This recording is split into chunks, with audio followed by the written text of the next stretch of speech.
Quran Surat Ali Imran ayat 188. A'udzu billahi minasyaitonir rajim. La tahsabanna alladziina yafrahuna bima ataw wa yuhibbuna ayyuhmadu bima lam yaf'alu fala tahsabannahum bima fazatim minal adabi walahum adabun alim. Sekali-kali janganlah engkau sangka orang-orang yang bergembira dengan yang mereka lakukan dan senang sekali bila dipuji dalam hal yang tidak pernah mereka kerjakan. Sekali-kali janganlah engkau sangka bahwa mereka akan terlepas dari azab, bahkan untuk mereka azab yang pedih. Ingin pujian atas usaha orang lain. Sekali-kali janganlah engkau sangka orang-orang yang bergembira dengan yang mereka lakukan dan senang sekali bila dipuji dalam hal yang tidak pernah mereka kerjakan. Di ayat ini bertemulah dua perangai manusia yang amat rendah atau suatu kerendahan budi dan menunjukkan jiwa yang kerdil, yaitu perangai orang yang munafik dan pengecut, tidak berani bertanggung jawab.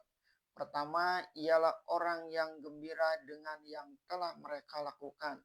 Kedua ialah orang pengecut yang berbuat suatu kepengecutan, lalu memuji sikapnya yang pengecut itu, atau orang yang bodoh bangga dengan kebodohannya.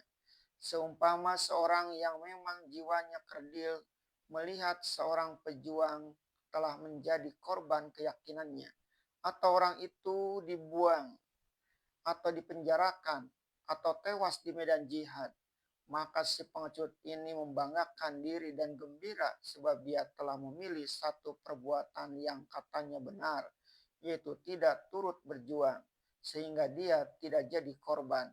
Sebagai pepatah syair Arab, ya rojubana'u annal jubna azmun, wa tilka taubi'atun nafsil la'imin.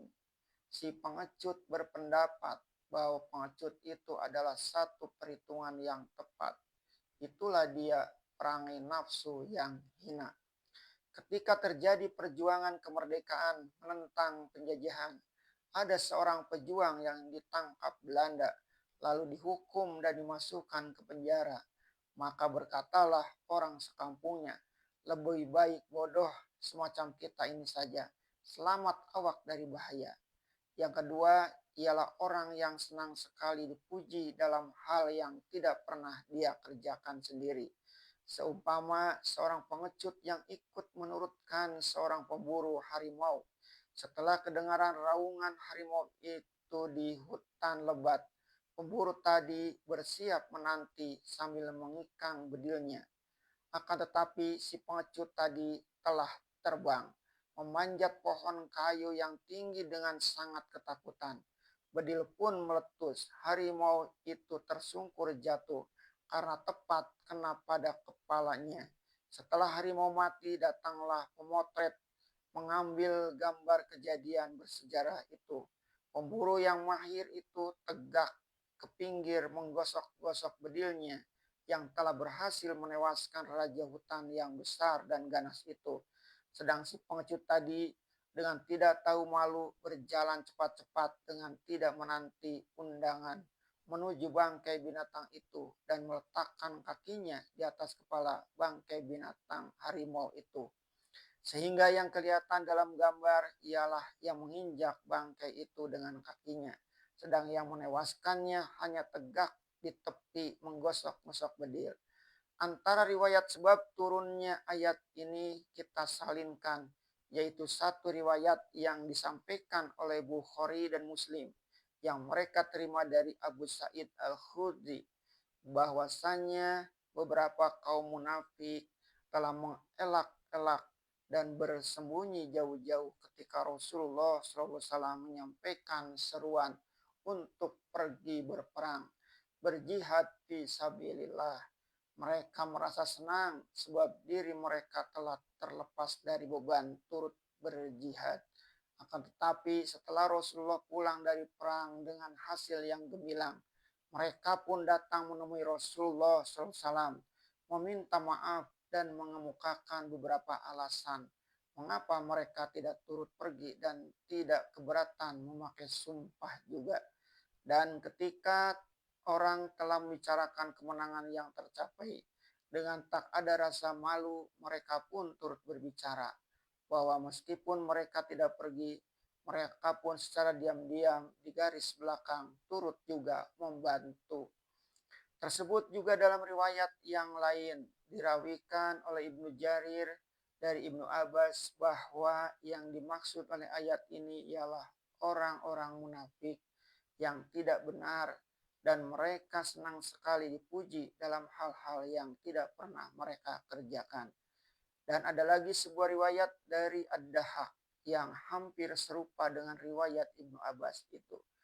Maka datanglah sambungan ayat demikian bunyinya.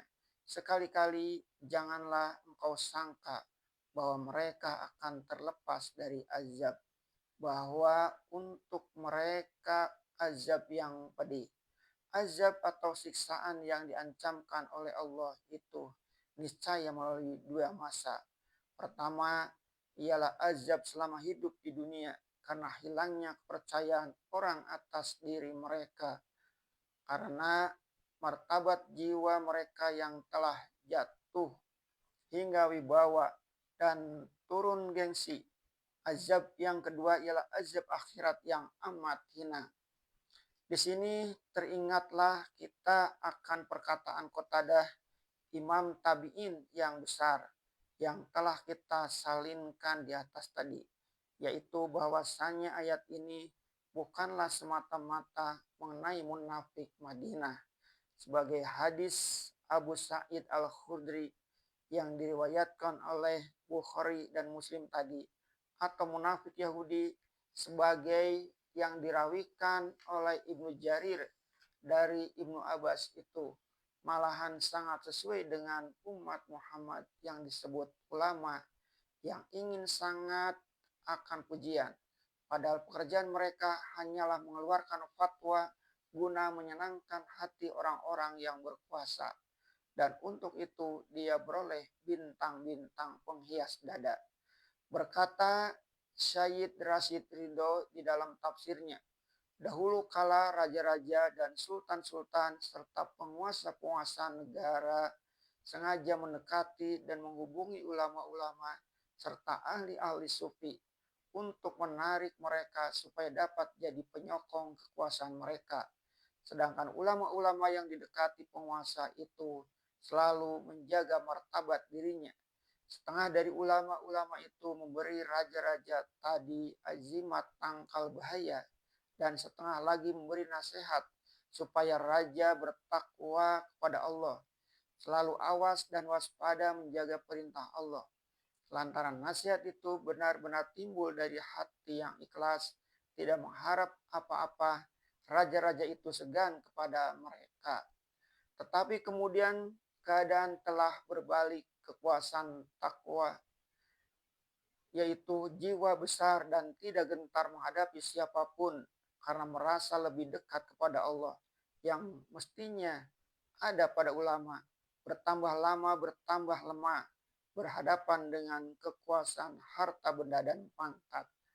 Akhirnya orang-orang agama itulah yang berebut-rebutan pergi ke pintu gerbang istana raja-raja dan sultan-sultan. Lantaran itu maka yang jadi munafik dekatkan duduknya dengan baginda, dan yang jujur serta takwa disakiti, dan yang lain mencapai menurut jarak dekat atau jauhnya dari salah satu kekuasaan itu, kekuasaan takwa atau kekuasaan benda. Demikian Syed Rashid Ridho.